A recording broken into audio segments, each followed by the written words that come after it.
Olá, meus amigos, sejam todos muito bem-vindos ao canal Politizando. Eu sou o William Jacob e ontem teve uma repercussão muito grande que foi o Lula ter sido entrevistado pela Time. A capa da revista circulou pelas redes sociais, muita gente ficou empolgado, o Lula tá na capa da Time e tal. Como eu não me importo muito com capa, mas com conteúdo, eu fui ler a entrevista na íntegra. E tem coisa lá que é simplesmente chocante, sem nenhum exagero na palavra. Lula tá abusando e eu vou trazer detalhes aqui pra vocês. Mas antes eu quero pedir a sua ajuda para que se inscreva no canal.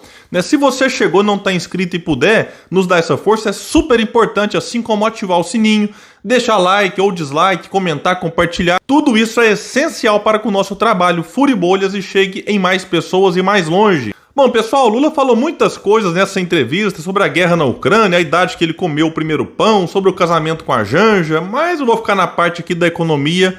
Enfim, eu estava curioso para ver o que ele teria falado sobre esse assunto tão importante que impacta a vida de todos nós, sobretudo no momento em que a gente acabou de ver. Taxa Selic subiu de novo 1 ponto, né? Aí ninguém fala, mas o impacto disso no serviço da dívida é em torno de 50 bilhões de reais por ano. É isso mesmo, 50 bilhões. Falam que não tem dinheiro para aumentar o salário do professor, que não tem dinheiro para fazer isso, para fazer aquilo, mas para pagar juro para rentista nunca falta dinheiro. E nós vivemos um momento então de inflação, inclusive a desculpa deles para aumentar a Selic é combater a inflação. Aí teve gente que ficou surpresa que, poxa, né, mesmo a Selic subindo, a inflação não está diminuindo. Olha, não está porque não é de demanda. A inflação é por conta de incompetência do governo, que não tem mais estoque regulador. A inflação também tem a ver com o preço dos combustíveis, a inflação tem a ver com o preço da energia elétrica e tem uma parte que é por conta do cenário externo, pandemia, ok. Então, em vez do governo atuar para combater de maneira correta a inflação, não. Fica fazendo isso aí, que é o mesmo que é replicado desde Fernando Henrique, fazendo a alegria dos rentistas para a tristeza de quem trabalha e de quem produz. Então eu fui lá, ler entrevista, vamos ver o que o Lula está propondo aqui para o futuro do nosso país nesse assunto essencial. Aí a pergunta que foi feita é a seguinte: muitas pessoas no Brasil dizem que houve muitas encarnações do Lula, especificamente em política econômica. Qual Lula temos hoje? Aí ele respondeu o seguinte: eu sou o único candidato com quem as pessoas não deveriam ter essa preocupação, porque eu já fui presidente 2 vezes. E a gente não discute política econômica antes de ganhar as eleições. Eu vou repetir, porque alguém pode estar desatento aqui e falar, não, o William deve ter lido errado. Vou repetir. A gente não discute política econômica antes de ganhar as eleições. Vamos continuar com o Lula. Primeiro você precisa ganhar para depois saber com quem você vai compor e o que você vai fazer.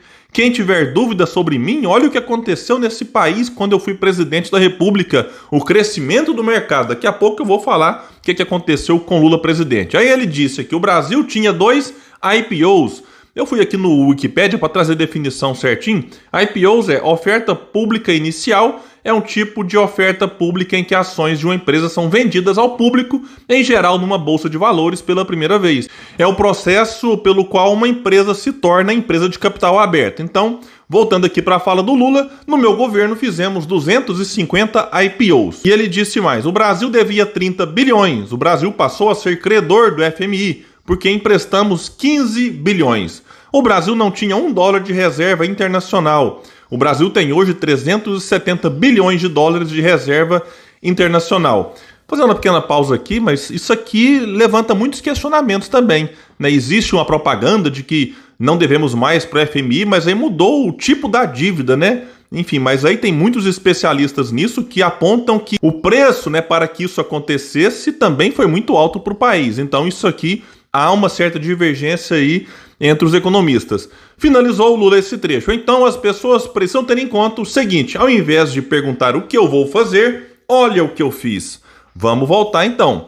O Lula, em 2002, ali durante a campanha, gerou um medo no mercado. O mercado ficou nervoso com a possibilidade dele ser eleito presidente da República. O que ele fez? Fez a carta aos brasileiros, na verdade uma carta aos banqueiros, se comprometendo a manter a estrutura perversa, enfim, essa estrutura que mantém essa desigualdade social, que mantém muito da nossa injustiça. Inclusive o Brasil, se a gente for pegar entre os países organizados, é o que tem a pior desigualdade do mundo. Aí o Lula, com essa carta, acalmou os mercados, foi eleito, pegou Henrique Meirelles, que tinha acabado de ser eleito deputado federal pelo PSDB, partido, supostamente inimigo mortal, pelo menos diante da opinião pública, e colocou Henrique Meirelles onde? Virou um secretário qualquer? Não! Presidente do Banco Central, sim, aquele que manda e desmanda na política econômica do governo. Aí, o que o Henrique Meirelles fez? Manteve a política econômica que vinha de quem? Do Fernando Henrique Cardoso, que era do PSDB, partido do próprio Meirelles, e também do Serra, que naquelas eleições rivalizava com Lula como se eles fossem muito diferentes. E aí o que aconteceu? O Meirelles entrou, pagou juros astronômicos para a alegria de novo dos rentistas e tristeza de quem não é rentista. Para o pobre não ficar revoltado diante daquilo que acontecia, o Lula pegou os programas sociais do FHC, juntou tudo num só, deu uma turbinada importante e passou a chamar de Bolsa Família. Bolsonaro repetiu, Pegou o Bolsa Família, turbinou, mudou de nome, Auxílio Brasil, e aí viram pai da criança, Reforma estrutural, reforma tributária, nem pensar. Lembra da Carta aos Brasileiros? Lá Lula se comprometeu a manter tudo como estava e, de fato, manteve. Com o Lula, para vocês terem ideia, nós tivemos aí 85% em torno das movimentações bancárias e financeiras do país concentradas onde? Na mão dos 5 maiores bancos. Desigualdade social gigantesca. Aí tem vários estudos que mostram que ela caiu um pouco, mas peraí, 4 mandatos, 2 com o Lula, 2 com a Dilma, 16 anos, mas ficou 13,5. Ficou 13,5 porque foi incompetente, porque desastrou a economia, porque não teve habilidade política, mas recebeu 4 mandatos do povo brasileiro. É tempo suficiente para fazer uma revolução em várias áreas. Então, apesar de alguns programas sociais que tiveram sim a sua importância, a desigualdade social durante o governo do PT praticamente se manteve a mesma de antes. E outro dado interessante que a gente está vendo agora, a modinha, bonezinho da MST, aí defende o Lula. Muita gente não sabe, mas o PT, durante o período que esteve no governo, proporcionalmente comparando com Fernando Henrique, o PT fez menos reforma agrária que Fernando Henrique Cardoso. Sim, e por falar nele, Lula, quando recebeu dele o seu governo, disse que era uma herança maldita, Imagina a herança que Bolsonaro vai deixar. O cenário agora é muito pior. O cenário externo é diferente. O antipetismo agora é muito maior do que quando Lula foi presidente. Então essa conversa do vamos olhar para o passado, não cola. O mundo mudou, Lula. A realidade não é a mesma. O cenário interno e externo é diferente. E o Lula parece que não entendeu isso. Aí ele quer o quê? Um cheque em branco. Do tipo, confia no pai, A petezada repete isso, confia no pai, o pai tá on, o paizinho aqui, o paizinho ali. Aí eu fico perguntando, confia como baseado nesse histórico? Eu não quero um novo governo para pegar o Auxílio Brasil, passar para R$500, importante, eu defendo que aumente, inclusive que isso passe a virar uma política de Estado e não de governo, para acabar com essa politicagem em cima de uma coisa tão importante que alimenta 100 milhões de brasileiros. Então isso tem que ser política de Estado e não de governo. Mas não adianta pegar o Auxílio Brasil, passar a chamar de Auxílio Lula, passar para R$500 e não fazer as reformas que nós precisamos. Então essa conversa fiada de cheque em branco, Lula, pode colar com muita gente. Comigo e com quem assiste aqui no canal Politizando, a gente tem que compreender a importância de cobrar dos candidatos um posicionamento firme. Porque essa fala aqui é surreal, é chocante, é inacreditável. O Lula não quer que o povo vote em ideias, quer que vote nele. O salvador, o herói, o mito da esquerda. Vamos pegar aqui agora o que o Ciro tem feito. O Ciro faz, digamos assim, o oposto. Fala antes o que ele pretende fazer se for eleito. William, mas e se a bancada no Congresso? Porque o Lula disse ali, depende de quem vai ganhar. Olha, você pode fazer ajustes, eu não sou contra você chamar as pessoas para debater algo. Agora, você precisa apresentar as ideias na campanha. Campanha é para isso. Porque se o presidente for eleito, como o Ciro explica e repete isso toda entrevista, vai ele e o conjunto de ideias que ele insistiu em debater na campanha. Com isso, você reduz o impasse que sempre existiu com o Congresso, sobretudo diante das propostas que o Ciro apresenta, que vai contra os interesses do baronato, da elite financeira, que tem lá os seus lobbies no Congresso para manter a estrutura como está.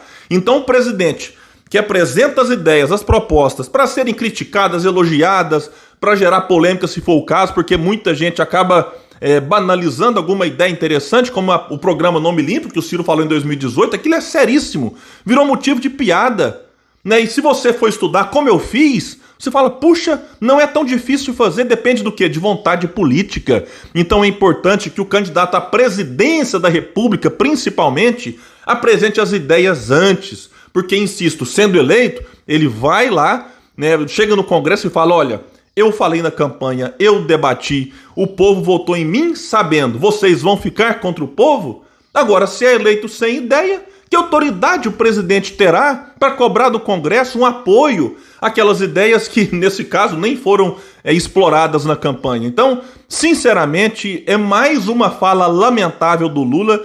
E eu vou trazer aqui um tweet do Arthur Pentáguila que ele postou algo interessante, assim, até ridicularizando um pouco, mas é porque isso aqui merece, é isso mesmo. O Arthur disse o seguinte lá no seu Twitter: Lula disse na entrevista para a Time que política econômica é algo que só pode ser discutido depois que se ganha a eleição.